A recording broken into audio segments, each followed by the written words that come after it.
Hello, everybody, and welcome back to another episode of Split Decision. We missed last week, and before I get into the news... For good reasons. Before I get into the news, obviously something's different here. I know, the set changed. It's a little weird. I'm kidding. Special guest, my boy Jarrett here, right in the center. What's going on? How's everybody doing? Applaud. Happy to be here. Oh, we'll add applaud in post. No, you won't. I don't know if we can afford it. You got the crowd going. But obviously we missed last week due to the biggest news in New York for the first time in 53 years. The New York Knicks are champions. And it's quite literally the happiest. It didn't set in for me until yesterday. I had the luck of going to the parade yesterday, which was a once-in-a-lifetime experience, without a doubt. But hopefully not once in a lifetime. Well, I don't know if any parade will ever be like that again. At capacity. 7:30. 7:30 at capacity. That's what's wild about it. 2.5 hours before They shut the parade. everything down. Turning people away. At Shut everything capacity. down. Yeah. It's crazy. My block was in a couple of those Instagram posts of the ones that were, people on stanchions and the little Wemby doll being thrown around. Yep, there was a little Wemby doll that did end up dismembered. That did not end up in the TikTok video. But Elmo on a spear. Elmo's head was on a spear. The city was like I've never seen it before, and for good reasons, though. I mean, St. John's winning the Big East title 2 years ago when they did that for the first time in 20 years. Like, that felt big. But it's nothing compared to what just happened in New York. It's dominance. Yes. It's the biggest sports moment. Yes. It's and when you look back at it, it's like you just said, Jared. The dominance of the Knicks playoff run was so baffling. You lose since the Atlanta series. You've lost one game. And none of them were on the road. You lost one game at home. 9 straight away wins. Yeah. Yep. 9 straight road wins. A 29-point comeback. A 22-point comeback. The largest point differential in playoff history. The list goes on. And, my captain, Jalen Brunson. Ball to play basketball. One of the, 45? In a closeout game? It's insane. He lived up to the Captain Clutch name when the entire bench scored, the entire team scored 43. 49. 49. Brunson put 45 up and because he's like that. And the honest part is if you look back as Vin breaks the set, Vin's breaking the set over here for the first time ever. You know what I mean? We get a guest on. I make him nervous. I'm sorry.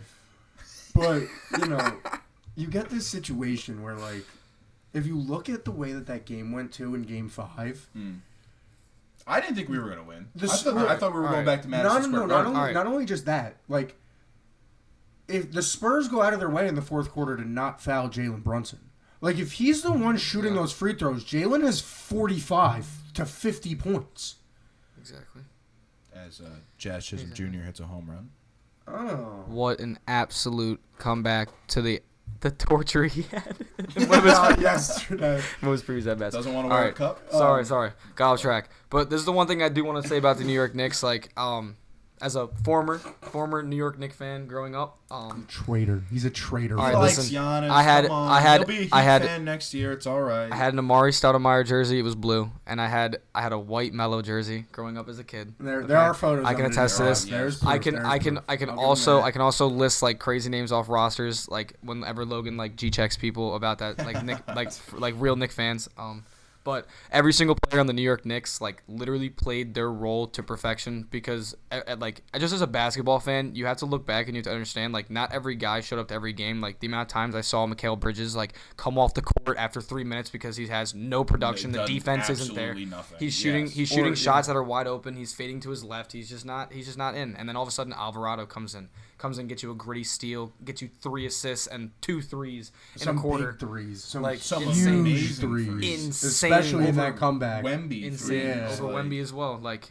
It's insane. Doesn't matter how small. But just or how big. Long story short, Knicks the entire roster, when their name was called, they might not have played to perfection in the moment, but every single person played their role throughout the 5 games. I mean, yeah, to piggyback onto that, Karl Anthony Towns fouled out of of Game 5. Yeah. You need him to play aggressive and set the tone. Had two whole points, but at the same time, like you said, he set the tone. He showed like, all right, you want to play aggressive, but it's even moments like that when you look at it, right? Cat was in foul trouble for that entire game. Yeah, he had, I think it was 3 fouls in the first half. Yep. Right? Mitch stepped up.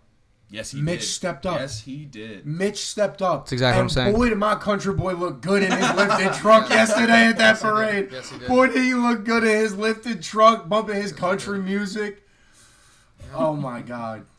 It was great. It was great to see him at that.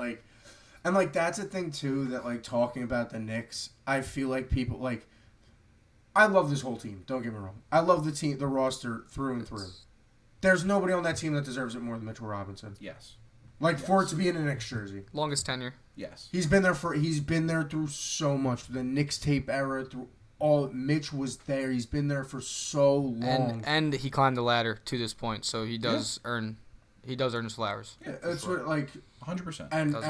And then even going back through the regular season, you have he was dominant. And not even just Mitch, but I'm saying that's what was so big this year, and that's what was so big in getting Mike Brown and flowers to Tom Thibodeau. I do want to start. The Knicks don't get to where they're at without. No, Tom Thibodeau. But he overplayed certain players. Yeah, yes, and Mike Brown understood they have depth, and he utilized the depth, and look what happened. Thibodeau built the culture that Mike Brown expanded on. He did. Yeah, you know what I'm saying? The culture, yes. So the flowers have to go to Tom Thibodeau. What Mike Brown did is he realized the talent that he had on the bench, like you were just saying, Jarrett. Yes.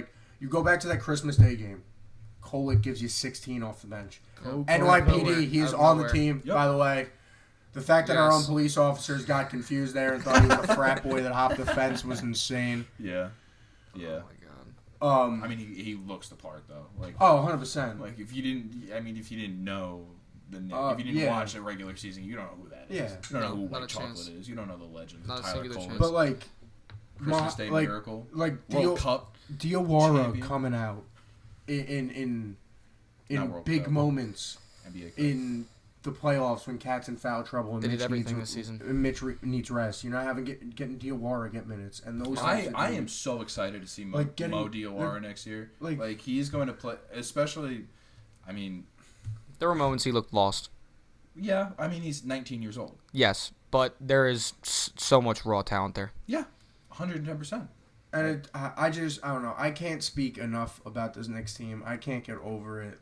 It's surreal. It really is. It really and it didn't settle in until I was taking pictures of Larry yesterday. It didn't fully settle in. Picture It's of crazy. LeBron. It's so Until- nice and shiny and golden. It looks so nice. Hey, Jamie, pull it up. That photo I have I mean, to if budget. you can't that put one, it in that post, one I'll put it in post. Please I'll do. put It in. is a very nice Yes. photo. When we It's talk about Monica- the Elmo, all of that will be added when we talk about Awesome. it in post. Yeah, I believe it's Monica McNutt carrying it, one of the voices of the MSG broadcast, and it just looks so nice. It's so kind of clean. unbelievable. Even so that, clean. seeing the pictures, the video I have of Spike. Spike on the flow, on the Josh Jalen Hart flow, throwing, Josh Hart going crazy. T-shirts, yeah. I got a picture of Deuce that looks nice. Deuce was having a blast. Jose Alvarado has not. He promised he'd be drunk for 8 days. And I believe it. He probably I just got believe sober. it, bro. I don't know if you saw the video. This wasn't at my part of the parade. There was one part he was on a railing of his float. One foot on the railing, yes. dancing, and the other dude's holding him up, looking at him like, Jose, Bro, please don't let fall. Jose get down. Mikhail with his jersey on backwards, cheering with the fuck them pick Mikhail chant. looked tossed yesterday too, That was bro. crazy. Pick shit, but That on was top of electric. that, the whole reason he was wearing Diawada's jersey, bro, Yeah. he was paying tribute to the real Nick final MVP. You De'Aaron see Fox, someone bro. made a Come De'Aaron on. Fox finals Yes, jersey? I did. Yes, I have a Kings De'Aaron Fox jersey. I love De'Aaron Fox. You I will never tarnish his name ever. No, I love De'Aaron mean- Fox. All right. You know what? That's Speaking kinda of crazy. it, no, then you're the person. It was cool to see him in the finals. Since we have a guest, why do you take the layup? Yeah. Why does De'Aaron Why do you Fox not take the dribble layup? that out? You're also a basketball. If you're gonna defend De'Aaron Fox, tell me why. Right. Tell me why he takes the left. All right. Does anyone off the top of their head know? Does anyone off the top of their head know the exact amount of seconds left in the game? And 58. No, it was like 20 something. It was like 38. 12. No, it was like 38. No. All right, hold on. There was literally 15 seconds left. He could have dribbled it out, forced a foul, and they would have went up by 4. If they made the No, there's a shot clock on that play, I swear. No, it's not. Oh, it is though. All right, they had a 107-106 lead with roughly 16 seconds left in the fourth quarter. Why do you not dribble that out? Even more of a point. Sorry, you guys are gonna think I'm stupid for thinking there's 38 seconds left. All right, but here's the thing. Here's the thing. Did he make direct? All right, here's my thing. I thought the shot clock was on. That was with the 1.2. Did he clear his day? COG. Like behind him? Like did he make physical? No, he said afterwards. He said I thought I beat him. Okay, I didn't know that. One of the fastest players in the NBA. Like that's understandable. Like he did come out and you I thought I beat him. God. And the other argument is De'Aaron Fox is so athletic. He's so athletic. I will say this about De'Aaron Fox too. Like the other argument for De'Aaron Fox would be if that's any other player not named OG Anunoby, you're fouled. 100%. What do you mean the body control. It's the way he got. OG Anunoby's just that good of a defensive player that he's finding the ball and blocking. A lot of Spurs fans were arguing correct me if I'm wrong. He has a first team all defense, right? He was second team this year. I think I'm saying on the Raptors. Hold on. You would have to look that up. You got a computer. Look that up. Definitely spelled that wrong. But yeah, I mean. Just talking about the run as a whole, when you go back to it, like... Yeah, falling short of first team. Wait, that's for this season. Second team. Bro, not only did the Knicks go on the run... Never. That's what in his career. Like, he's been, like... Second team on the Raptors. I feel like he gets snubbed, though. He's an excellent perimeter defender, and he always is in there in the I think paint. he's the best. I think Jalen Brunson, obviously, captain, my captain, is the captain of the Knicks, the best offensive player, and the team runs through Jalen Brunson. But I think skillfully, OG Anunoby is the best 90'4" player on the Knicks. One of the best players on the court. OG Anunoby is the best player on the New York Knicks. As a non-Knick fan, he can say that as a true IBO, like an independent basketball observer. We got. I'm a Bucks fan. I'm scared to death. Giannis is leaving. Giannis is leaving. I don't know. Like, I swear, if he goes to the Heat, I'm gonna be like curled in my bed for 3 days. What would you want in return? Where would you want? Yeah, no. What I want in return, there's nothing I could get in return that would satisfy me for giving up Giannis. Is there a number of first round picks that's satisfying? Like a McHale, fuck them picks. Like especially if it's a team like a Miami or a Portland where you're making that trade for draft capital. I don't think Miami would have enough of the draft capital to begin with after the series they've been running and the playoff runs they went on recently. What's the proposed trade for Miami? Tyler Hero. Like that's the thing is they said 3 first round picks? They said Tyler.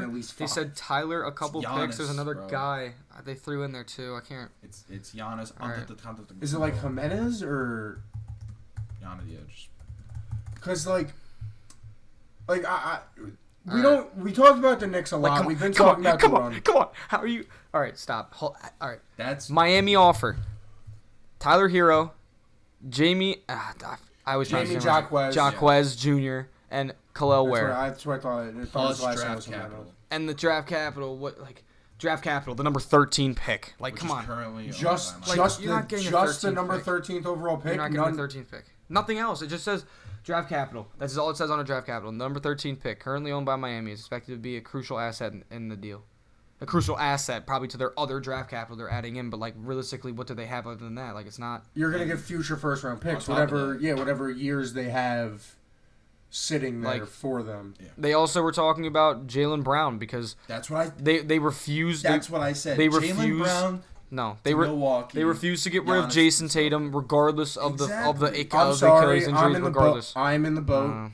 I think Jaylen Brown's better than Jason Tatum. I think. Listen, I'm a generational Celticator. Guys. Jason Tatum at his 100% healthy. Ben Aros. All right. This is what you're saying right now, okay? This is the same comparison we're making between Jalen Brunson and OG Anunoby is the same comparison I'd make with Jason Tatum and Jaylen Brown. Jaylen Brown's a better 94-foot player than Jason Tatum is, but Jason Tatum runs the offense, and he's the better offensive player, and he's the captain of that team. You're saying but I think Tatum is the Brunson, Brown is the OG. Yes, okay. Through and through. No, but the reason why maybe I'm crazy for saying this, if I'm in the front office You're of not Boston, getting rid of Jason Tatum. the reason I am is two reasons. One, personally, I think they are at both of them at their peaks are just Jaylen Brown's a little bit worse. Jaylen Brown also is healthier. A lot healthier than Jason Tatum is. Jason Tatum, coming off that Achilles, got injured again in the playoffs. We were talking. Yeah, you were on your rant when. Oh my God, it happened. We were trying. Yeah. I thought you said it and it didn't happen. It was a replay. I apologize. No, you're chilling. You're chilling. Gentlemen, I apologize. But, Jaylen Brown is healthier. You're I not trust wrong. Jaylen Brown to be on the court more and therefore lead my team more. It's the Jaylen off the Brown court was stuff that they don't like. That Jaylen- Boston is going to be like, but dude, like this is the problem with that. But Jaylen Brown, at the end of the day, is the reason the Celtics were the 2 seed this year. Was not Jason Tatum. They did just as good without Jason Tatum as they did with him. But I feel like kind of like how the Yankees won't give up on Volpe. They don't want to give up on Tatum. The Celtics have that depth, though, dude. Like the Celtics are a very deep team as well. Like. They don't necessarily obviously not having Jason Tatum is a huge thing, but like you have another player that you could run your offense through with other potential threats that can post up. Peyton Pritchard, like is that white dude? Okay, yeah. Occasionally, Peyton Pritchard would come out and drop his 35 bombs. That's what I mean. Just sitting there on the wing, just bow, and then he get the little up and under and ones. Like that team is so deep to the point where it's like even if Jaylen Brown's out, Jason Tatum's probably gonna do the same they're favored thing. to win the East next year. The Celtics? That doesn't surprise me. No, not if Giannis goes to the Heat. And it's Bam and Giannis. Oh my God. You know front court though. You don't. You know guards. But you don't need a. They're the number. You got Giannis, bro. You got Giannis, bro. You need guards. Like you do. You do, but like. I've experienced a lot of teams, especially as a Knicks fan, that thought we were fine Giannis got Dame guards. and we couldn't do anything. Like even when the Knicks started, to get good. You know what I mean? One of the big problems of those Julius Randle Knicks teams is they have no guards. Now, don't get me wrong. I'm nowhere near comparing Julius Randle to Giannis Antetokounmpo. The levels of those two at their peak is completely different levels of player. But I think you still need a guard, especially Miami. Like if you're talking about a situation where like Jaylen Brown gets traded and Tatum's technically a 3 or 4 and then Giannis is the 4. Those guards are a different style of guard than what Miami has, where those guards fit that type of offense. You know what I mean? Just need the pick and roll. Miami would need to go get shooters. Your guards would have to be shooters. You need to go get shooters. Because Bam can't extend like Bam. Shooters are cheap. Like. Just straight pure shooters are cheap. You need a facilitator. All they need is one guy that can make good passes. They need one guy that's a threat from 3 and can pull up from the mid range. And then you have Giannis and Bam. The third, that guy could just be a perimeter guy. You could just go pick up a defensive player at that point. I really don't think that team scares me. It would for me. It definitely like, would. You're just counting out how Giannis can't just carry that team and Bam himself, bro. Like, I don't know. As long as they can get over the front court, you just give the ball to Bam on the post or on the high post, or you give the ball to Bam on the perimeter, or you give it to Giannis in the same 3 situations. As long as they can get it over the half court, you don't really need that guy. All right, but like that's a situation of a team where like again like there are teams the Spurs are built similar to what that Heat team would be built with. Mm. You saw it once you can't get down low. Minus Dylan Harper.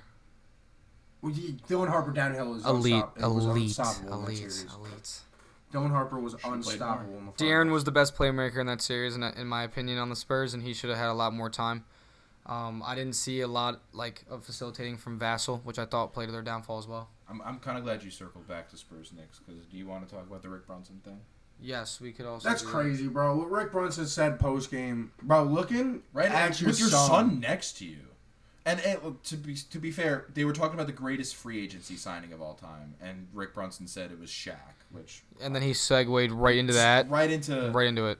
But here's the thing. Unprompted. Right into the. Here's the thing. That Patrick Ewing is the greatest Knick of all time, right in front of his son. That's also, but that's also a father that has a ceiling that always continues to rise. So like at the same time, he's proud of his son. You definitely haven't seen that behind closed doors or not, like anything like that. But the comment is kind of crazy because like that also makes me want to bring up a point about it. Like it's here's also another thing I'm gonna say. What? Maybe obviously I didn't grow up in that era. And Rick played with Pat, so we saw the behind the scenes. Yeah, definitely. Are we forgetting about the last man to win us a championship before Jalen Brunson? Walt Clyde Frazier, Willis Reed, Dave DeBusschere, Bill Bradley. I always forget the fifth. I'm talking about specifically Walt. I don't know how you put Patrick Ewing over Walt. I don't know how in a ranking of greatest Knicks of all time you put Patrick Ewing over Walt. I could see you, honestly, even though Willis won a championship. I put Pat Ewing over Walt. Really? I don't. How? With no rings. He didn't win. Like Walt brought 2. Okay, but now here's the thing, though. Like Walt also... And you can't even use the Jordan excuse because you had multiple chances before. This is fine. Before and after Jordan. This is fine. What is your reasoning as an IBO? All right, can we talk prime of Walt Frazier? Sure. When he was in the league, and then we can talk prime Pat Ewing when he was in the league. This is 2 drastically different times of basketball. I will be fair. This is a guy like with Walt that dominated a league at a time where people debate where it's like if you're born with a natural athletic ability, you already are advanced towards the other people in that league at that time. Patrick Ewing was in arguably one of the most dominant basketball eras of all time, going up against certain players that were not even in the picture when Walt was in the league. Let me preface something. Argument. When you have these arguments, you have to understand this, right? When you have these arguments, especially when you're now crossing eras, when you're arguing who's better, Shaq or Bill Russell, right? You have to imagine that you're taking these two. And if you're putting when you're putting Shaq in the 60s, he had access to the same training through his development. He had you know what I mean? You can't say that because it's unrealistic to say if we put Walt in the 90s that he's the same player because he's not, because he has different training, he has different coaching, he has different technology. True. So you have to assume that he has access to all of that. But if you still put Shaq back in that era as well, though, at 7 foot, pushing almost 300 pounds in his prime, dude, he's still gonna body anybody. You put him in this era, you put him in You're taking that argument too literally. I was just using those names as examples. No, but that's the one person where it's any era kind of guy. Yes, I agree. But I was just using those names as examples to make the point. Wilt, 100%. You put Wilt in the 90s, it's not the same Wilt. It could be arguably a way better version, or it's not a guy that's coming in and dropping 100 and Exactly. You for example, the great example or the great argument I love to go back and forth with people. Is when you talk about looking at Kyrie Irving compared to Isaiah Thomas. Which Isaiah Thomas? Pistons Isaiah Thomas. Okay. Pistons Isaiah Thomas, in my opinion, is a top 3-point guard of all time. Maybe 4. You know what I mean? If I think about it. I in my list put Pistons Isaiah Thomas. I can see the argument. I wouldn't agree. I can see the argument. I wouldn't agree, but I can see the point I'm trying to make with what I'm saying is I think on most people's list, you are putting Pistons Isaiah Thomas over Kyrie Irving. But if you watch the way the Pistons Isaiah Thomas plays basketball compared to Kyrie Irving, because of different training, different accessibility, Kyrie Irving looks like a fucking wizard compared to him. Yeah, but he's not better. How does it pan out if IT's guarding Kyrie? And also my argument is what if you give IT that training that Kyrie has, IT's doing the same thing in my opinion. You know what I mean? He's not the same dribbler. Kyrie was born with a natural ability with that handle, dude. All I'm saying is practice. That's not a natural thing. Okay. Handles are all time and dedication. Okay, this is the thing. I agree with that, but at the same time, some people are definitely more naturally inclined with hand-eye coordination than others just based off of genetics. Yeah. Kyrie Irving was born with a natural ability to be able to move his feet, his hands, and a ball in a way that other people physically cannot, and even if they were to train it, they would not be able to do what he can do with the basketball. And that's just pure as day. That's the same reason you say with Steph Curry. Like, Steph Curry has certain moves that he can pull out that arguably you can say other point guards really can't do. Jamal Crawford. You put all these guys in that argument with just handles. And, like, bro, like, going back to the original argument of the Clyde one. Yes. Clyde didn't play, like, Clyde didn't even have a 3-point shot. No. Walt.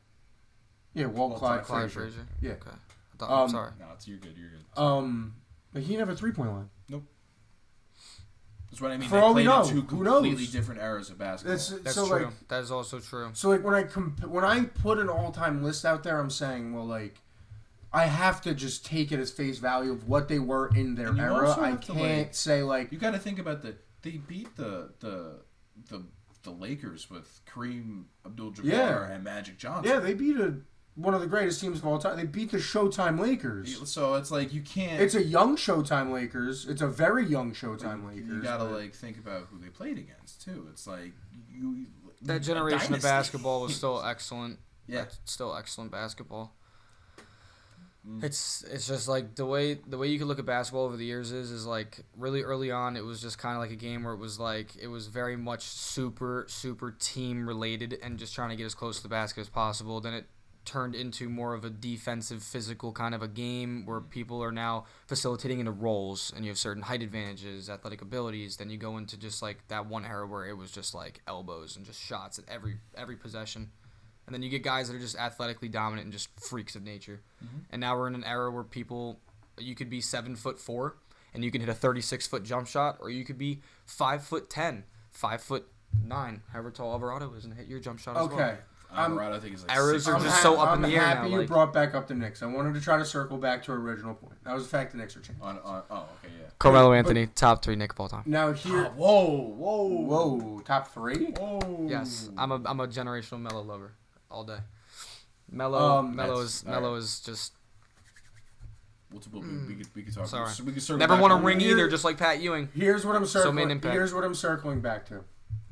What's next for the New York Knicks?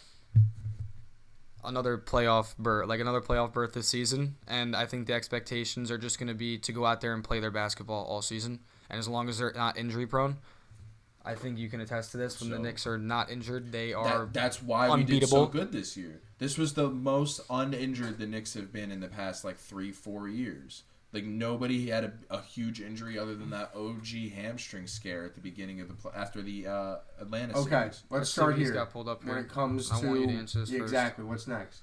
You're looking at having to resign Mitch, Landry, Clarkson, and Shohan. Sohan's leaving. Mitch is probably gone. By Landry. And it hurts.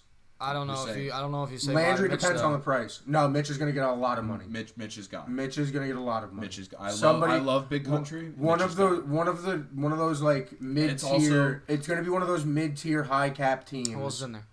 Because Jordan Clarkson's probably not cheap either. It's also I'm sorry. Jim Dolan went on to WFAN the other day on the Carton Show, and he said specifically he doesn't want to go into the second apron next year, which means we're not giving out big contracts. No. So, you don't need to. You after you win a championship, bro, you try to dynasty out. Exactly. And you pick up a couple pieces along the way if you need, bro. Like to circle back from way money. earlier, Mohamed Diawara can replace that Mitchell Robinson. He's also a free agent. Tyler Kolek can replace. But Diawara is also a free agent. Diawara is a restricted free agent. I would rather sign and so is Alvarado, I than, believe. Alvarado has a player option, though. I'm assuming he's going to always and have a I would player rather option. sign Diawara than Robinson, and that's only because of age. And only because he can only go up, while Mitch is, I don't want to say plateaued, but like we know what the best of Mitchell Robinson is, and he's not that. I mean, unless you think Alvarado has a $4.5 million player option. You think he's getting more than that in the open market? It really depends. Because then he's going to decline. It depends. More likely or not. It depends on what team is desperate enough for that. Because it's those bench players that played big or interesting. Landry on that playoff run shot his value through the sky. That's why Landry's gone. Landry and Mitch are gone. Like, I don't think they're coming back, mainly because they're going to get offers that they can't I refuse. personally wouldn't re-sign Landry Shamet. And you have the draft coming up. That too. Which now brings up, what do you do in the draft? Zuby, come on. I love that. I think that's a great decision for the Knicks. If they can grab him, I don't see why not. I don't. They have They have their own pick still in the first round, or is it someone else? They have. What are they picking at? That's a great question. I know they have a second round. I don't know if they have a first round. I don't think they do. I think this year's first round pick was part of the McHale trade. But did the Nets? They have 24 overall. Right. They have a First round 24th, and a a 31, 31. and a 55th. That's what I mean. It's you go via Zuby Washington. Yeah, because that was the. You And then go a 55. Zuby at 24. That's what I mean, bro. Like Zuby could go that late. I don't see Zuby going earlier than 20. Don't get me wrong. I love Are Zuby you looking Edger. at mock drafts? I am going to look at the mock drafts. Was that Zuby on the front of The it? Bansta No. to Washington. Yeah, they got the number. Boozer one. to Utah, Cam, obviously. Which the other one's those I kind of not see. that. I'm not going to talk, I'm not gonna talk bad about it. I think Darren Peterson probably goes 2. And You then think Boozer Darren goes 3. earlier? Yeah. I mean, Peterson might not fit the role. He fits Memphis a little bit better, though.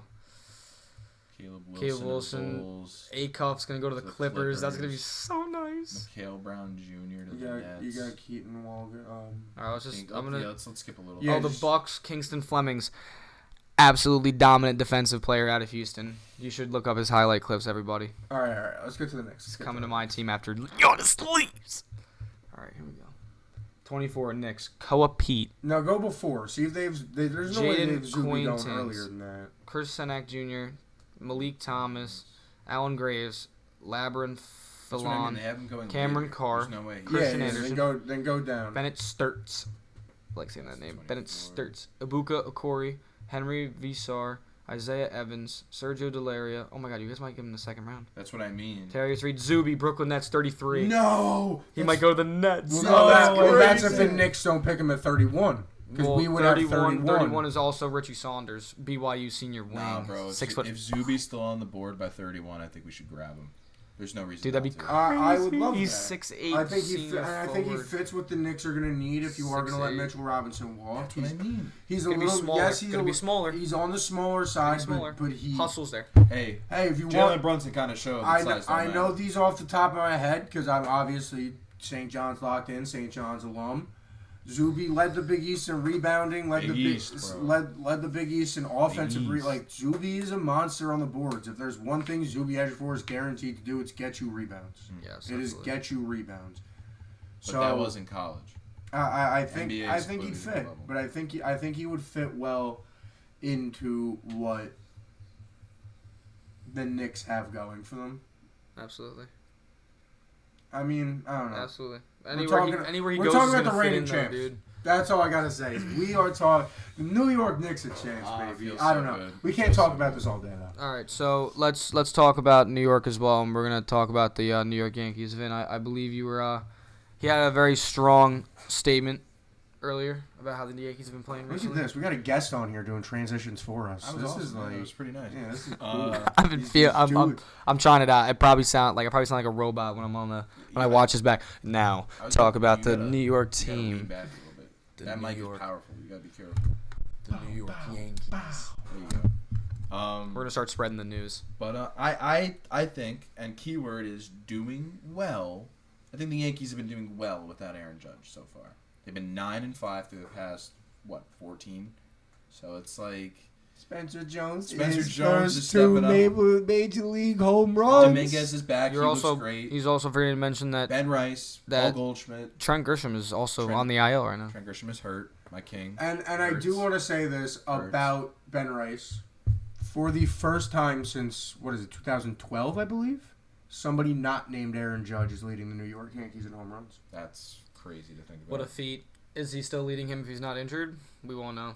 They were going 1-for-1. They They were. were low key going 1-for-1, bro, when he was healthy. They both could always have a day. Yeah, I mean, right now they're up. We're recording this on Friday in case anybody's interested when this is being recorded. Juneteenth, baby. Come on. Happy Juneteenth. Happy Juneteenth. to Happy anybody Juneteenth, who everybody. celebrates. The Yankees currently up 4-0, bottom of the third against the Cincinnati Reds. Jazzy Jazz and the Funky Jazz had a Bunch. nice after getting Yeah, that was a rough one cup yesterday. checked yesterday, and And he did then not being have a one. man about it and going, No, I'm not fucking wearing one. I'm fine, bro. Do it again. As a player myself, you stop wearing it after your parents don't force you to wear a Hard Garden Cup anymore. I When you hit mean, that age, That's true. for me at least. Oh, Jazz, another one? No way. Oh, can you do it again? Stop it. Yeah, off there a you go. warning off track. the As State we're Farm, talking son. him. Off the State Farm. He got us excited. He got us all excited there. Got us a little. I'm extremely excited for New York Yankee baseball, guys. Personally, I'm gonna start off by wanting to say this. Garrett Cole's back and healthy. Oh, Garrett Cole. Garrett Cole has been back and things. healthy, and now he's like fully healthy, back in the swing of things. Does We're seeing does he have a Garrett loss Cole yet? again. Since being back, does he? I believe he has won. I should know this. That I'm gonna. I want to say he has like won. he doesn't. I'm gonna. I want to say he has won, but it Very was like upset in his the corner earned in a run second. was like he gave up a double and then got taken out, and then they scored, took the lead. Wasn't him to close out the game. But he was the runner on, so it's his earned run. All right, Garrett Cole, since returning from injury, in Yeah, he's 1-0. in the last Oh, 7 in the last days, 7 I think days. he's also 3 games. Oh my goodness, an ad's playing. I apologize. Dude, that happens. Logan had that. All right. happen once. Regular season, 5 games pitched, 28 innings, 20 hits, 8 runs, 8 earned runs, 4 homers, 8 walks, 24 Ks, and it's not giving me a record on him right now. Is there a filter? Hold up. Well, here it gives me W's and L's here, so But I don't know if it those wouldn't go count for him either yeah. though. So like I don't know. I apologize. Huh. Last seven days he's 1-0 though. So last start it was a good win for him. But I'm very excited for him to come back. He's Pitching 2-1. great. He's 2-1. He's Okay. 2-1. Thank you. That's what I Thank thought. you. He has 1 loss. 1 loss. He's 2-1 with a 2.5 ERA. Not terrible. No. Not terrible at all. And I can't that's- wait for Max Fried to be on the same mound with him. Now that is something that No, we've we been need to waiting for discuss forever, and we need to be patient. But We need to discuss when this. when we get that rotation, just listen to of Can we go down the Garrett line? Cole, I want to say names. Max Fried, Cam Carlos Schlittler. Rodon, Cam Schlittler, Carlos Rodon, Will Warren's been a dog. Will Warren, whoever that fifth man Ryan be, Weathers. Ryan It's not- Weathers, Ryan- Will Ryan's- Warren. Ryan's I like very up. I Ryan, love bro. him so much, dude. I He thought it was just- a great pickup. the He's very up and offense down. Isn't on Very it up and when down. he pitches. It's yeah, but like Never still, on it. he's on and off though. He had a bad night last He night. did. He had a, Well, he, other he than- had a other He than rough only night. had 1 run, Yeah, well- and then Duvall comes in and gives him a grand slam. Well, after he loaded the bases. That's right. Take Like, that back. he I loaded should the take that bases. back. Also, the 1 run was a first pitch home run in the 2nd inning. Yes, Mhm. yes. You're right. He didn't have a great outing yesterday. You're right. This is true. You're right. But the absolute monster that is the Yankees rotation right now is absolutely astounding, and the bullpen. Like we also have guys in the bullpen that. No, the bullpen's the problem. Is like Vin said, just you like obviously Weather loads the bases, but you have 2 out. You have 2 outs there. You have It's gotta be- Duvall and it's give gotta up- be a curse. Give up a first pitch grand slam. It's really got to be a curse. You know what I mean? Bednar is just Bednar's so iffy. so inconsistent. Yeah, but when It's he's on, When he's so on, he's good. I on. don't disagree Cool, with and that. then, I do Like, not that's the disagree problem. that But that's the when problem, not though. there, It's like- consistency in the bullpen. Any guy can show up and absolutely sit down 3 straight guys and make them all look like silly in the batter's box. Then they have the games where they're just throwing balls and every other guy's working these counts. And then like closers, bro, like when they get late into a count, they have to chase back. So they're just gonna be putting 103, 102, 100 miles an hour like somewhere in the zone, and the batter's just waiting for it ahead in the count every single time, and then it just goes and snowballs from there. And that's how the Yankees have always been with like our rotation ever since like the whole Aroldis Chapman thing and everything like that. Like our bullpen has been so inconsistent with such big names in it, and it just hurts. Bro, It hurts. I'm gonna say too, like, as much as that scares me though, is there a single team in the American League that scares you?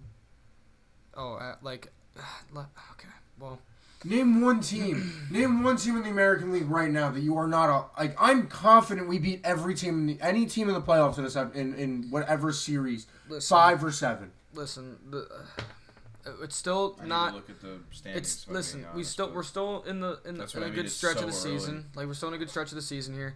But if realistically, like, I don't just know. just in our If I AL have to be standings, honest, I don't know. just in our AL standings right now There we go. That's in the what I wanted American to pull League, up. the White Sox have been solid in their division. They really have. They've been honestly. solid when their pitchers can pitch. Like their offense is always there. Correct me if I'm wrong, but Colson Montgomery has been on an absolute tear. We beat the White Sox in a 5-game series. 110%. I mean, the only other team Oh, I guess easy. would be Easy the is mine. Mariners. Maybe Tampa. And yeah, Tampa. So that's the second best team in our conference is the second best team in our division. And we did well against Tampa. You look at the absolute monsters like Milwaukee and Los Angeles. Like that's what I mean. That's why I said in the American League. The Dodgers are about to have 50 fucking. It's just crazy because if you guys really break it down, and you look at the leaders in each division, then you look at the leaders at the top of the AL and the entire MLB. Every single team that is in one of those top spots has a pitcher that is currently pitching Cy Young numbers. Just saying. Yankees with Cam Slither, Jacob Mizorowski with the Milwaukee Brewers. You have Shohei Ohtani who's doing crazy things again with the Dodgers. Bro, you're 3 games above Tampa, who's second in the AL. You're then 6 games above Chicago and Cleveland. You're 7.5 above Seattle. You're 9 above not Oakland, Vegas, whatever the hell they're called these days. They're just athletics at this point. Also, right can you just look at that differential right there? Can you tell me what that number is? The Yankees are at a plus 118 differential in their games. The only team that's coming close to it, and the one that's actually above us, and that's close to it, is the Brewers at plus 116, the Dodgers at plus 144. Well, the Dodgers are an all-star team. The Dodgers. Oh my God. We're just they're here right now kind of team. We're so desensitized to it, but just click on the Dodgers roster because they're not even it's not even like they're that. I'm pretty sure they're completely healthy as of the moment. You're looking at a team that has Shohei Ohtani, Mookie Betts. You have, Kyle Tucker, Will Smith, Freddie Freeman, Yoshi Yamamoto. The list goes on. Not to mention they could be a potential buyer in Tarek Skubal, who has a very high percentage chance of walking off of the Detroit Tigers before the deadline. Oh my God! Just saying. I'll throw up. That would also hurt. All over the place. I don't know where Skubal's gonna go. The Yankees, because if we can't get Paul Skeens, we're getting Tarek. No, I want Paul. I want Tarek. I want Paul. I don't care. He's younger. I love Tarek. Tarek, Fried, Garrett, Schlitter. That would be kind of. Why do we need Paul? Why do we need Paul? But like you were saying, Dodgers are definitely World Series favorites. 100%. I don't. And honestly, Vin, the only reason I'm on the side of Jarrett of Skubal over Paul is because with Schlittler, that would be. I'm sorry. With Schlittler, we have our fastball pitcher. Skeens is a fastball pitcher at the end of the day. That's true. While Skubal's stuff moves. Skubal's stuff looks like he's got a magic wand, like he's got a remote in his pocket. Both guys controlling that shit. Both guys have not your typical arm slots when it comes to their deliveries, but Tarek Skubal's just combo with that leg kick and his weird awkward delivery, throwing 98 plus is just it's rough. It's not easy to hit at all. Yeah, I don't know. I mean, you brought that up too. That is 100% another target that the Yankees should be going after. And I like the idea of C.J. Abrams. I'm gonna be honest though. Go get a righty catcher. I don't care who it is. Oh my goodness. Go get a righty catcher. Go get Shea Langoliers. Go get. He's yes. You know what I mean? Go get what's his name from Atlanta. Jeffers. Go get Ryan Jeffers. Oh, that would be pretty cool. That's what I'm saying. Go get me a righty bat Twins. right there. Twins. Oh, Twins. Yeah, he's on the Twins. I said before that the Yankees are an obvious match. And then the Yankees are a top pick for this is also a big name. Oh, Glaber. Glaber's walking. The Dodgers might pick him up. I'll cry. Oh God. But Luis Arias, big name, 90% chance of being traded for in the years of control of 2026. That's true, but it's. I mean, Arias probably is out there if you're not feeling Arias probably going to be traded. Yankees are up there, so are the Rays. That would hurt. Again, I think the Yankees need to, as much as Arias could go play short for us. Again, C.J. Abrams is an everyday shortstop. He can play. Well, you have your everyday second baseman. Mm. That's 100% true, but it's just depth and everything else. I got to DH till John Paul is back. I genuinely think that the first priority should be Ryan Jeffers or Shea Langoliers. Go get yourself a big righty bat that could play catcher for you. That lets Ascara go sit. Lets Wells be on the bench. Ascara could go sit there and Wilkes Scranton. You could send Sanchez back all the way down to Hamilton if you want to. The options at the catcher position that you didn't have before. Jarrett, I know you're reading the name. He doesn't want to come back. He needs an apology first. I I miss him so much. I know. I would love Aroldis Chapman. I would love Aroldis Hey, Chapman. Taylor Ward's a gritty guy that's going to be traded around the AL. Probably, honestly, maybe. Did you talk about Mizorowski? No. I 131 strikeouts. Yeah. Miz. Yeah. So like I was saying before, all the top teams that you look at in the MLB with the highest differential right now have a Cy Young throwing pitcher listing. Yankees. The big Schlitt, and then you also have the Brewers with the Miz, who's just honestly, like, hear me out, and this is crazy for me to say. This might be a hot take. Jacob Mizorowski is what the hype behind Paul Skeens should like. Paul Skeens obviously has lived up to the hype. Don't get me wrong. Paul Skeens is a dominant pitcher. What Jacob Mizorowski is doing right now is putting himself etched in history. Like, he is dominating baseball like we've never seen, and he's averaging 102, 103, throwing with one of the lowest MLB ERAs right now, with 131 strikeouts. That Brewers team is scary. It's Brewers team is disgusting. good, bro. That Brewers team is good. They're scary. young, they're gritty, and they could do whatever it takes to win the game. Not only do you have a player like Whatever it Mizorowski on the mound now, like, they could hit the ball well. They hit the ball well. Yelich is still a beast. Don't care what anybody says about Christian Yelich. He's still a beast. You know what? Speaking of beasts, Jarrett, I'm going to move on from baseball. That was a good Yankees talk. That was a good Yankees. But I spoke about it on my show. A black beast was defeated. Let's address it this way first. Do we all agree that was the most gorgeous? Like, the Sphere was sick. That was the coolest UFC event I've ever watched. That was the most beautiful. And the card lived up to the hype, man. You know, and it really did. That card lived up to the hype. You had none of those fights leave the second round outside of your main event. Nothing went to decision. All of them end by KO, TKO. You have Justin Gaethje become, the hero of America. Like, I could go through so much of this card I enjoyed. Let's go fight for fight. From the bottom to the top. Yes. I agree. First fight, Diego Lopez, okay?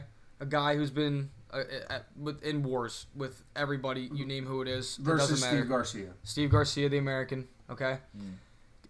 Early on in the fight, Steve Garcia was having a dominant day. I completely agree with you. Steve Garcia surprised a lot of eyes early, I feel like. If you watch the UFC... You're all kind of like sitting there going, oh, wow. Yeah, like, to Diego? But Steve's also been doing that to guys that aren't Diego Lopez, but, like, he's been doing that to guys to get to this point, like...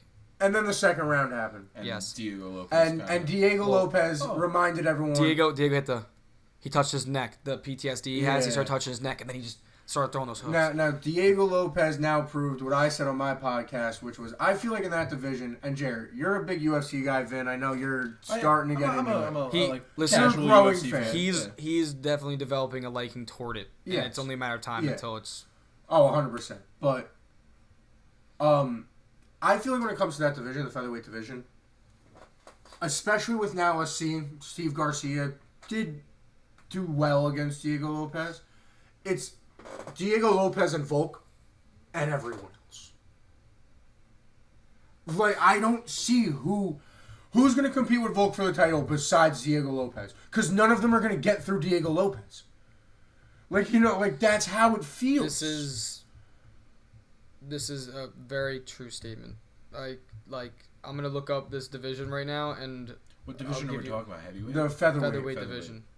But I'm on Click UFC. the rankings. And that'll be the UFC. And then we'll go feather. Rankings. All right, so fly, and here's feather. So you got Volk. All right, Evloev, Lopez. All right, Lerone Murphy, Aljo, Yair. Well, Yair's like. All right, Arnold Leron Allen. Murphy's the one that I'll throw in there. That's the biggest wild card because we haven't seen a lot of Leron Murphy in the UFC, and he has been on a 3-fight win streak, I think. Yusef Zalal's been kind of going crazy too. And I miss Brian Ortega, but he's kind of not really in the equation right now. I miss him so much. But you know what I'm saying? Like, I will say that Leron Murphy is definitely a wild card in that he's somebody who came over from Bellator. His first fight was against Diego, I think. And he lost. And then he's been on a little bit of a tear. It says fight history right over there. Athletic. Oh, he lost. He just lost to Evlov. Lost it. But he looked insane against Pico. He looked gorgeous against Pico. He beat Emmett, and that's not an easy feat, bro. He beat Josh went 5 Emmett. rounds with Josh Dan Emmett. Ige. You beat Barboza. An old Barboza, who's still a dangerous Barboza. You know what I mean? Like 2024. And you know what I mean? He's only... Yeah, but this is the thing, though. He did fight some names, and the Emmett fight is impressive, going 5 rounds with him and then knocking out Pico in the first. And then going up against a guy like Evlev was not a joke. Like, yeah, that's a real dude right there. Bro, it's just those Caucasus Mountain fucks, bro. It's Islam. It's all those motherfuckers from Habib's region and Georgia, where Merab is from. They're just crackheads. They're insane. They're just now crackheads. talking about grapplers and wrestling. We had Bo Nickel in the next fight. Yeah. When he defeated Kyle Dawkins. But bro, I looked like an idiot. We were with our friend Bobby, and he looked at me and goes, "Yo, Bo Nickel knockout plus 600." I go, "Bro, you're an idiot to bet on Bo Nickel knock." I go, "Submission, yeah." I go, "Decision more likely than not." I go, "Knockout, no way." No. I thought Bo would take him down and absolutely just mollywop him on the ground for like a whole round and a half. The guy would like mentally tap out as a man, and then Bo would just get in there, smash his face. The guy would just go belly up, and it would be over.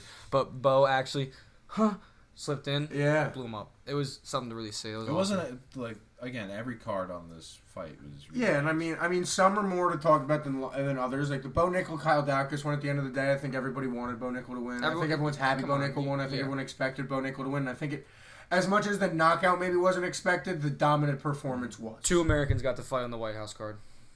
Yeah. In a fight together. That's the beauty of it in reality. No matter the winner of that fight, everyone wanted to see Bo, obviously, the Penn State kid, but you had 2 Americans being able to fight on that lawn. Oh my God. Now I think we have to go to the next fight. We have to. And this has been a guy that I have been absolutely glazing. Okay. Glazing. Before we give Roofy his flowers. To look away. Can we talk about, because I said this to Vin beforehand.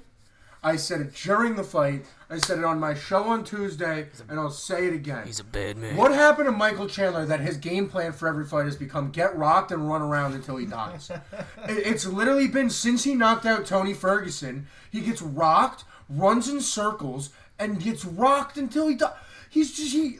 What happened to Michael? What happened to Michael Chandler that we fell in love with when he first hit the UFC? I'm gonna say when he something. had that battle with Gaethje and yes. What happened to that? Yes. And when he front kicked Tony Ferguson's face into a whole different dimension. As I called it, I called it Abe Lincoln. But I don't really think anything has happened with that Michael Chandler. I genuinely just think like Michael Chandler is a brawler type of fighter, and in a lot of those instances and cases, a lot of those guys played to his cards. I think Mauricio Ruffy is something we've never seen before, and it's something that we're going to continue to see new things from. He comes in from different angles. The same thing we said about Alex Poatan Pereira. Alex is so dangerous because he's unconventional and hits you with all these different angles and all these different moves. Just like how Wonderboy Thompson in his era was crazy because no one saw someone standing completely like horizontal and standing with his front leg out like this in a karate stance. Yeah, literally so it's doing like a karate stance. But now here's what comes to question. Guys like Alex Pereira, they're like gets to a certain point. Now we're not gonna get to that fight yet, but you can say that once people start learning that style of fighting, is it so much beneficial? Mauricio Ruffy's in that same situation right now. He's different. He's unconventional. But when people start to figure certain stuff out, is he still going to be as dangerous? He went up against Michael Chandler, and I thought he mopped him. Oh, he did. Like I said, Michael Chandler got rocked in the first round and started running for 2 minutes. You got to wait for 2 minutes because he was running in circles. Oh my God! Watch it. All right, no, that's the kick that ends it. He hit almost. I think he threw 3 of those kicks and landed 2 of them. God damn.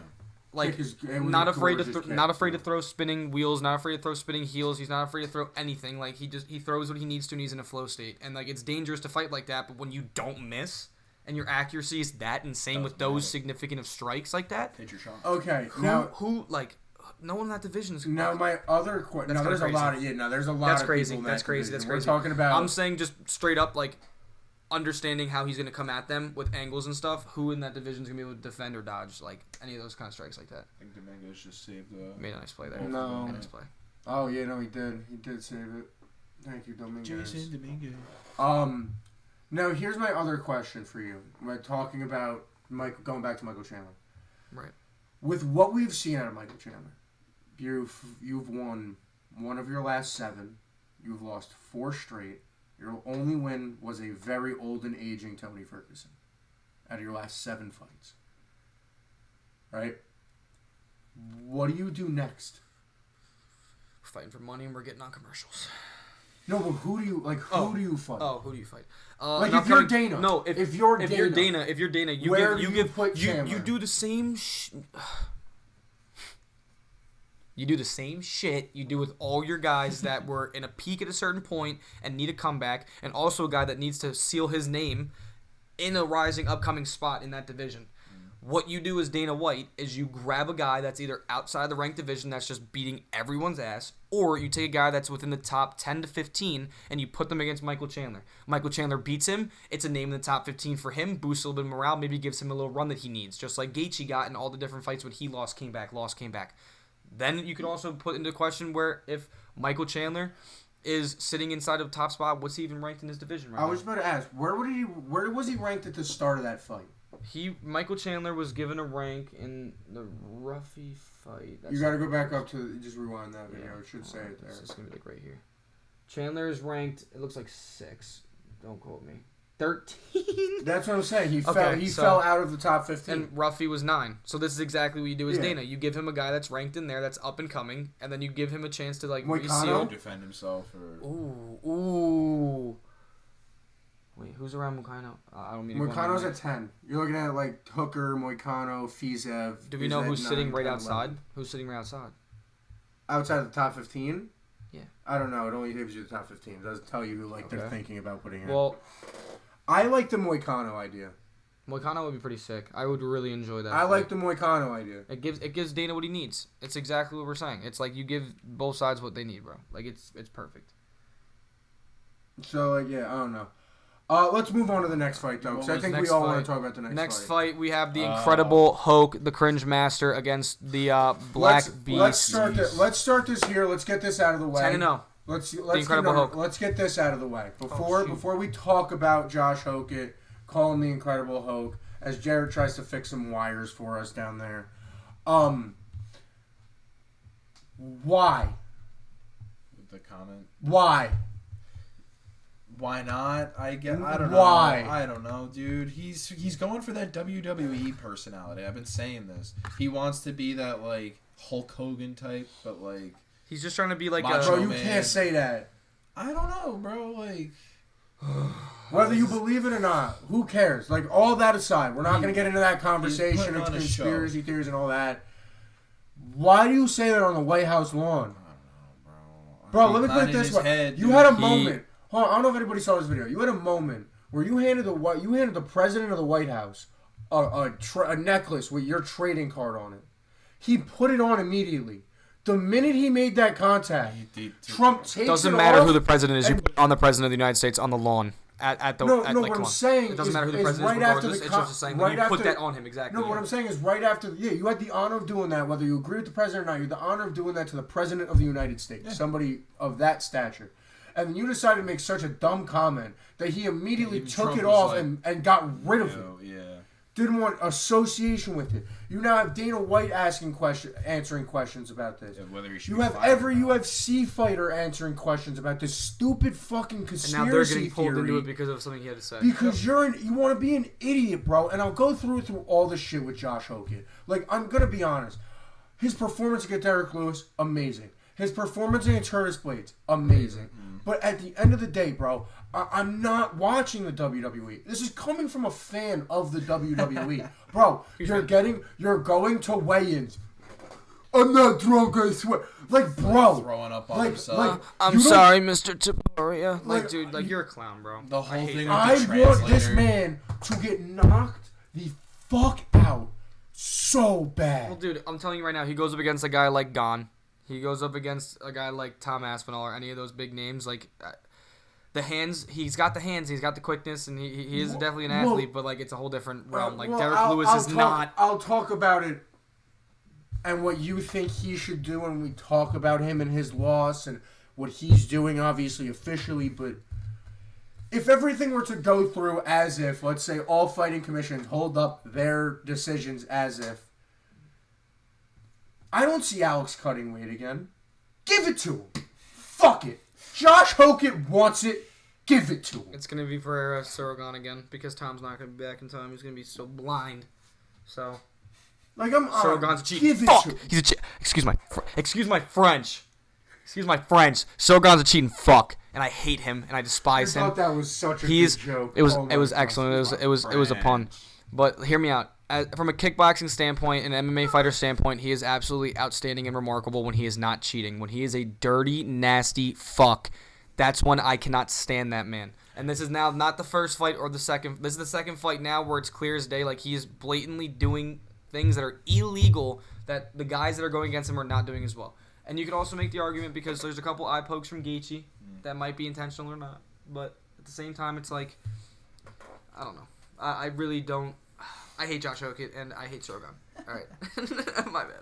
All right, let's talk about the fight in between those two, and we'll go back to Sorogan in a second. Sean O'Malley. Sugar.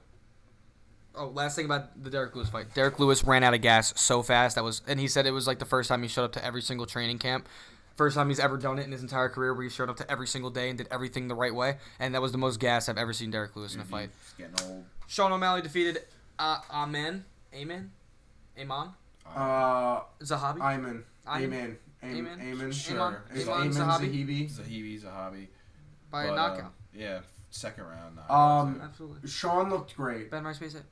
Sean looked great. He's on a 7-fight win streak right now. Sean Dominance. has been clicking a lot of stuff together. Yeah. I think the biggest conversation about the Sean fight is now you gave him his challenge, blah, blah, blah. You let that happen with Merab, and Merab go get a different challenge. Does a rematch have to happen, in your opinion, Jarrett, first before O'Malley gets his title shot again? Because he got it. Let's be honest. He's a fan favorite. Dana's giving it to him. He's getting a title shot. Yeah, but so is Merab. That's what I'm saying. Do you give Jan the Merab rematch first? I think what they do, because you're also not, like, you're forgetting, like, Corey's got a fight tonight. Corey Sandhagen's got a fight tonight, and Umar's also in that 3 spot. Like, you have to remember, like, these are also names that, like... Sean already beat Umar, Corey, didn't he? I don't think Sean fought Corey. I don't think they ever fought. I could be mistaken, but I don't think they ever fought. He fought Cheeto a couple times. I don't think he ever fought Corey. You're right. He's never fought Corey, and Corey's in the top 4. He caught Song Yadong on his... Yeah. And Song's 5. He fought Zahibi, and he's 6. He's fought... And then it's the Merab Cheeto, fights. 10. Yeah. Yeah, and then the Merab fights. Like, I mean, I guess maybe, like, you give him Corey if you still have to wait for that rematch. if you give more... Yeah, but, like... I think he just wants belt at this point. That's what I'm saying. Is only because it's Sean. If this is anyone else, I'm saying, yeah, you give him Umar, you give him someone one more. You know what I'm saying? But because it's Sean lost the belt, lost his rematch. You gave him Song Yadong, who was on his way up. He said nope. Yep. And then you gave him Zahibi And he coming over, and he smacked him. Yeah. So now this is the thing. You got Sean, who's, again, like, arguably picking safer fights for himself, which can still give him power points in the division. But when I sit back and I think about it, like, from a standpoint of who Peter Yan is, I think it would be a way more entertaining fight if you gave Merab his rematch and even maybe snuck Umar against Merab and just see where that even goes. But isn't the interesting storyline also, can O'Malley do it again? Yeah. You know what I mean? Yeah. Like with the Yan thing, you know what I'm saying? Like can O'Malley, like, last time we saw O'Malley Yan, it was on the flip side. And a lot of people felt like Piotr Yan arguably won the fight. I was one of those people, but you know what I mean? Keep my mouth shut. And now you're going to look at a situation where now Jan's going to get that champion's advantage in a decision. And you have that close of a fight that they haven't had a rematch for yet. I think Peter Yan's a better fight than Sean O'Malley. So do I. I think as of right now, Peter Yan is better than Sean O'Malley. And I think he has been for a while. And I think he was better in their first fight, too. I agree with you there. Yes. But that's why I think that rematch is just as interesting as a Merab rematch is for Yan. Merab would be the better fight if you want to see Peter lose the belt, in my opinion. But I think if I'm Yan, I want to get my lick back on. I think if I'm Yan, I want to get my lick back on O'Malley first. Yeah, that's true. You know what I mean? We have to just see. But talking about belts and talking about a lot of decisions to be made, this heavyweight division that's been absolutely up and down for the past probably however many months with these. I will say belts this. and Let's start champions. here about what happened last week. Whether this decision is to be overturned or not, which I don't think it is, because I've seen more egregious stuff As not a be Pereira overturned. fan and a Sorogon hater, I hope it does, but it's probably unlikely. The idea of John Jones versus Alex Pereira is forever gone. John said he's done. It's forever. It's upsetting. But If no, he wins that, do you think it changes I it? think if Pereira walked out there and knocked out Cyril Gane in the first round, And said John Jones on the mic. I think you had a chance. You know what I mean? Because I think think he would that want I the think John. He would want the I think there's no way John is fighting Tom, but I think there's a way that he's fighting Alex. You know what I mean? There was, but I think now after that, John is looking at Alex the same way he's looking at Tom, saying, "What does this do for my legacy?" When Alex was Alex, like now that hype has now died. Whether he gets the overturn or not, seeing him drop it for the first time since Izzy. Yeah. You know what I'm saying? Or I guess did he lose to Ankalaev too? Yeah, he did lose to Ankalaev. But that was decision, wasn't it? Yes, that was by decision. And then he came back and then he beat Ankalaev, Knocked him him out, and hit him with legal elbows to the head when he was on the ground trying to wrestle him. Yes. Honestly, I could sit here and I could talk a lot about this Alex Pereira-Cyril Gane fight. It just rots me to my core because I mean, all right. Outside of the blows to the back of the head, Cyril Gane did look great, he did. He did. Alex had good leg kicks. He was and connecting Alex here and slipped there. up. Like what did. started the motion that had those. In my opinion, I only see 2 illegal strikes. With 2 illegal strikes is enough to say something about. You know what I mean? True. And Cyril Gane is also somebody with a history of it. But Alex makes the mistake and walks into it. Just walks into it straight and gets rocked. And that's what starts it. That and like Herb Dean just kind of letting him go. Like there was a point where it kind of looked like there we go. But like before that, there was a point where it was like, all right, this could have been ended way before. Well, that's this. Herb for you. Herb loves to see someone. I know. Herb likes to see someone carnage. die in Yeah. an octagon. But here's the one we'll go on a rant about before, to end to get towards the end of this. Our American hero. I don't care that he lost me money. I can't believe he won. He can barely speak. He can barely read. He is just. Yo, did you actually? Speaking of that, did you see? He said that the. Yes, I did see this. He saw the He goes, original so- declaration. He's reading. You know how he was reading. Declaration of Yeah, Independence. you know how Thank he was you. reading the Declaration of Independence when he walked out. Someone asked him about it. He goes, "So how was it reading that?" He goes, "Oh well, I couldn't really read it. It was in a different language." Yeah, bro, they had a crazy language back then. That's It's exactly just what old he said. English, it's, Justin. No, it's It's- cursive. It's is what just it is. cursive and slightly different vocab, Yeah, but it's certain words are switched around. yeah, but it's English. It's definitely English. It's just old English. But that man made Ila Topuria quit on his stool. Oh my god. With 2 broken orbital bones. Yeah, he and a broken mashed nose. his face. I just want to say everyone is sitting here and just talking about the damage that Justin Gaethje was able to put out. I just want to take a second here. Like when you look at how they looked after the fight, like obviously Justin looked pretty gassed and he looked pretty rocked and he looked pretty dazed and confused and stuff. But like when you look at the damage that Justin did to Ilya's face, everyone forgets to remember how much damage Justin Gaethje took to be able to survive through that, and Yeah. that's just his Well, veteran here's war also a instinct. thing. Like that I was go back- insane. I go back to this pre-fight press conference. Ilya doesn't miss that- shots, bro. I Those agree, I bodies, agree like, with you. That doesn't- liver he doesn't- shot he early. doesn't miss that shots. liver shot early. And was Justin's funny. just Justin's I like thought he was done. and then he stands up and he goes 1-2, 1-2, fakes an uppercut, goes overhand, then Ilya's backing up again. But- You never see this. So I think a big thing that really tells the tale of this fight and the energy of both fighters going in and in the octagon in this fight, and you saw it happen to Ilya, was Yeah. they were in a post-fight or pre-fight press conference. I think it was with Ariel Helwani, might have been with ESPN, but it was one of the ones where they're each on FaceTime, but they're together, right? They're talking, Yeah. right? And Yeah. Ilya goes, "I'm gonna knock you out in the first round, bro," or like something like that, right? In his Justin accent. called it. Justin called And it. Justin goes like this. He goes, "That's what I want to hear." He goes, "I want you to believe that." He goes, "Because I don't get put out." He goes, "So then when we're in the second and we're in the third." He goes when you're hitting me and you realize when the first round's over, you're gonna go, oh shit. Yeah. And then I'm gonna start hitting you in the second, and then the second round's gonna be over, and you're gonna go, oh shit. And then he goes, the third round starts, and then he's like, now you're just mine. Yeah. He goes, now you're just mine. Literally, he was saying, he goes, I want you to have that confidence, because when you have that confidence and you realize that that's not gonna happen, you're broken. And that you saw that happen to He's like, Ilya. I'm gonna break you. And I'm not gonna say it happened to Ilya as early as the second round, because Ilya almost, Justin even said it, because they had them do their predictions. Justin predicted that he was gonna knock Ilya out in the second round. He literally reads it. He goes, knockout second round. He goes, well, that's not true. I got my ass kicked in the second round, which he did. He did. He got his ass kicked in the second round. He did.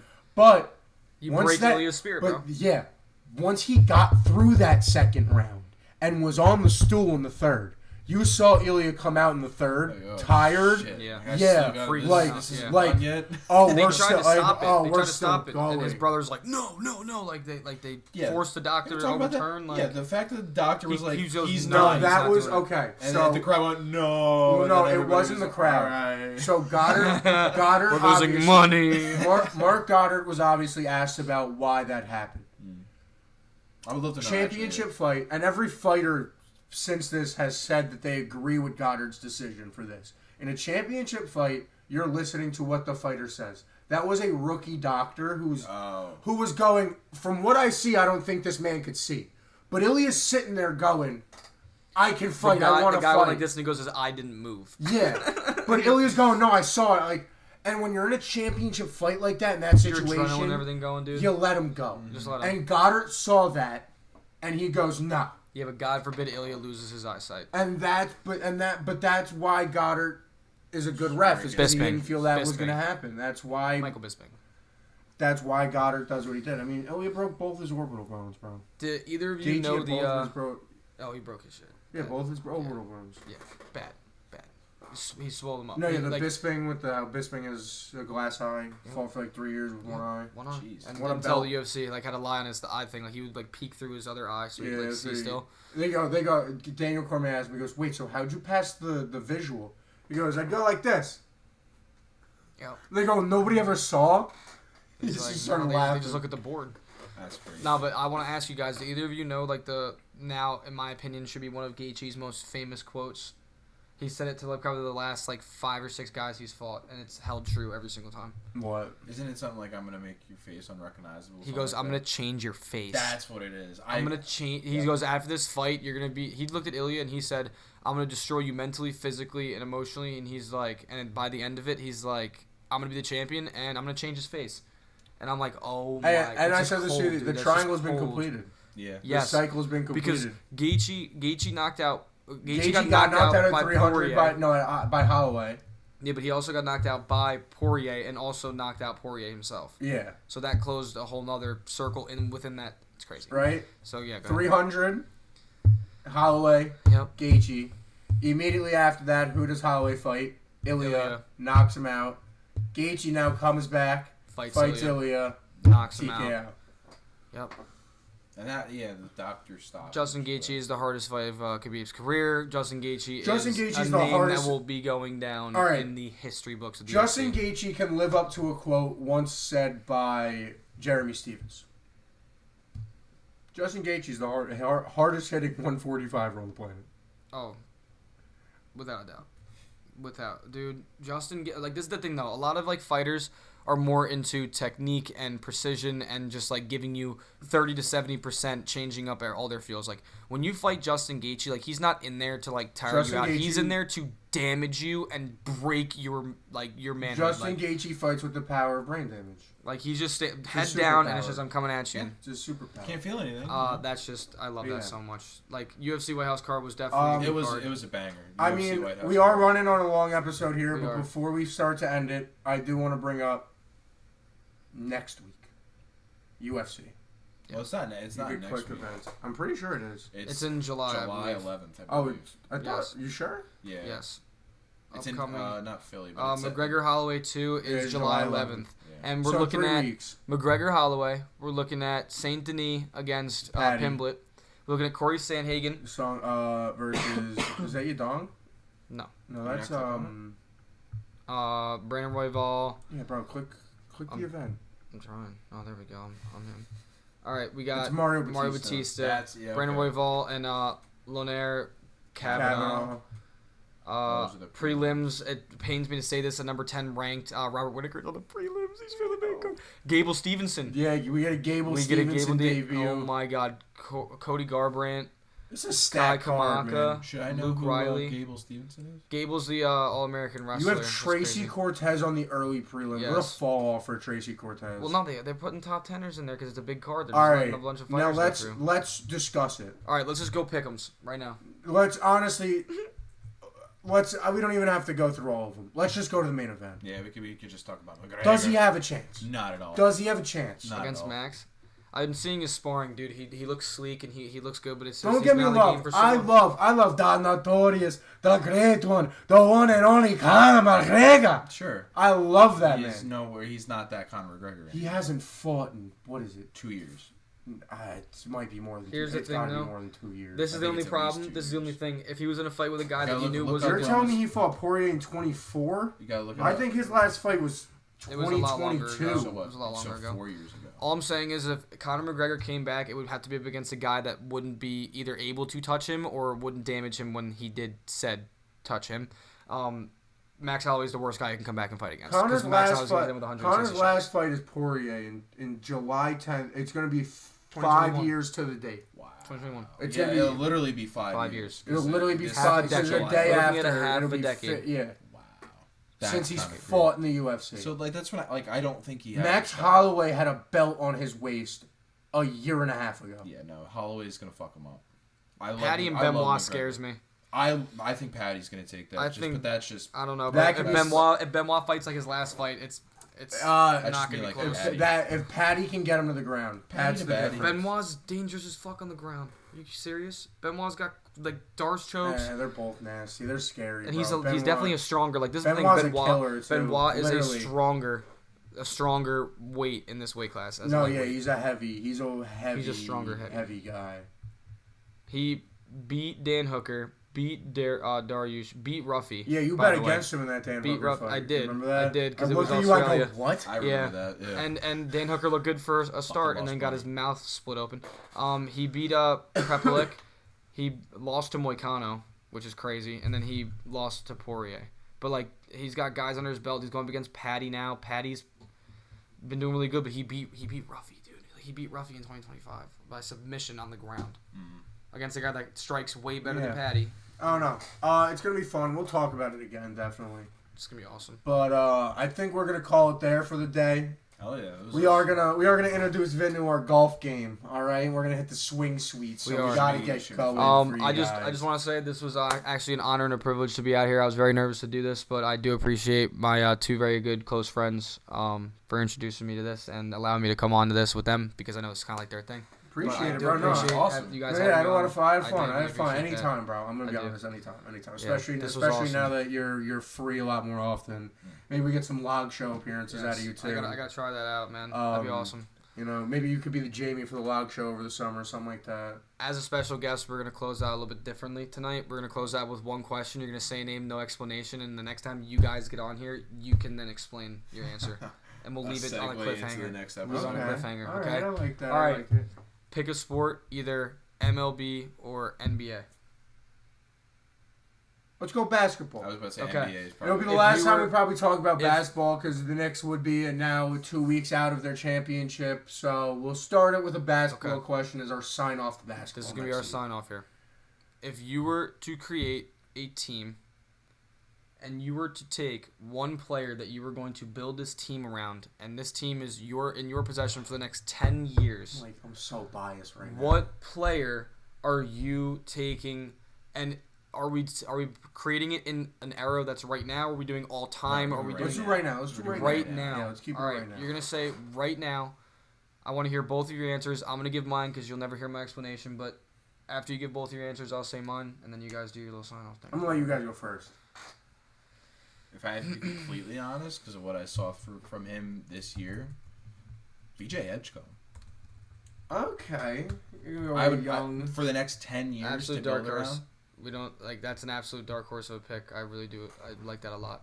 Let me just double check something. We're not going into explanations, right? We're just No explanations. I'm just going in and I want to see teams right now because there are definitely some players. Because some of them are maybe older than you think, you know? Like, it's a lot here. Ooh. You know what? I also got another one. Oh, I have another one as well. All right. You know what? Screw it. I'm saying it. I was at the parade yesterday. The answer is Jalen Brunson. The answer is goddamn Jalen It's Brunson. Jalen Brunson. The answer is Jalen Brunson. For the next 10 years? He'll be. Right. I got him to what? He's 35. I'm gonna say I get 6 of the 10 years. I get 10 years. of my non-biased answer is the person I hate. I can't say him, but the obvious answer to me is Victor Wembanyama. It's the obvious answer. That is the obvious. My answer. personal answer, bias, is Jalen Brunson. But like the obvious answer is Wemby. But I'm gonna go back to say it's Jalen Brunson. Ball into play basketball. I will strongly say that I think my pick, if I were to build a team in the next 10 years based on like how I like the game being played at the NBA level, if I were to be the owner, I would definitely have a very strong case for Cade Cunningham. That's also. That would be a very big That's not a player. bad pick. I would very much so like to build a team around Cade Cunningham for 10 years. I think if I'm gonna go non-Nick, just to do a non-Nick. You said Wemby. Already. No, That's obvious. I said that's the obvious choice. That'd also be my obvious my choice. personal choice. What's your personal? Anthony Edwards.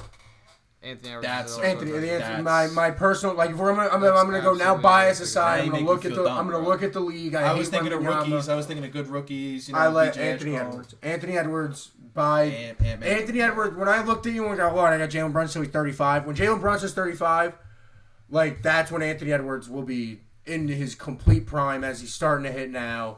He'll be 28, 29, Yep. and he will be, in my opinion, the best player in basketball. I'm gonna be honest. Sky's the limit.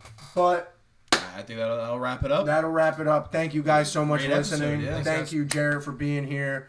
Anybody who's watching, please like, subscribe, tune in to the Loud Show Ring on that bell. Tuesdays. Follow us all on our socials. That's all we Don't got. follow You know, me, though. my Follow them. socials. My socials are in the link. Yeah. Yeah, Jarrett don't want his socials out there. Don't follow me. Don't follow me. Follow them. But yeah, on that note, we'll talk to you guys. Thank you very much for tuning in. Peace out, everybody. Later.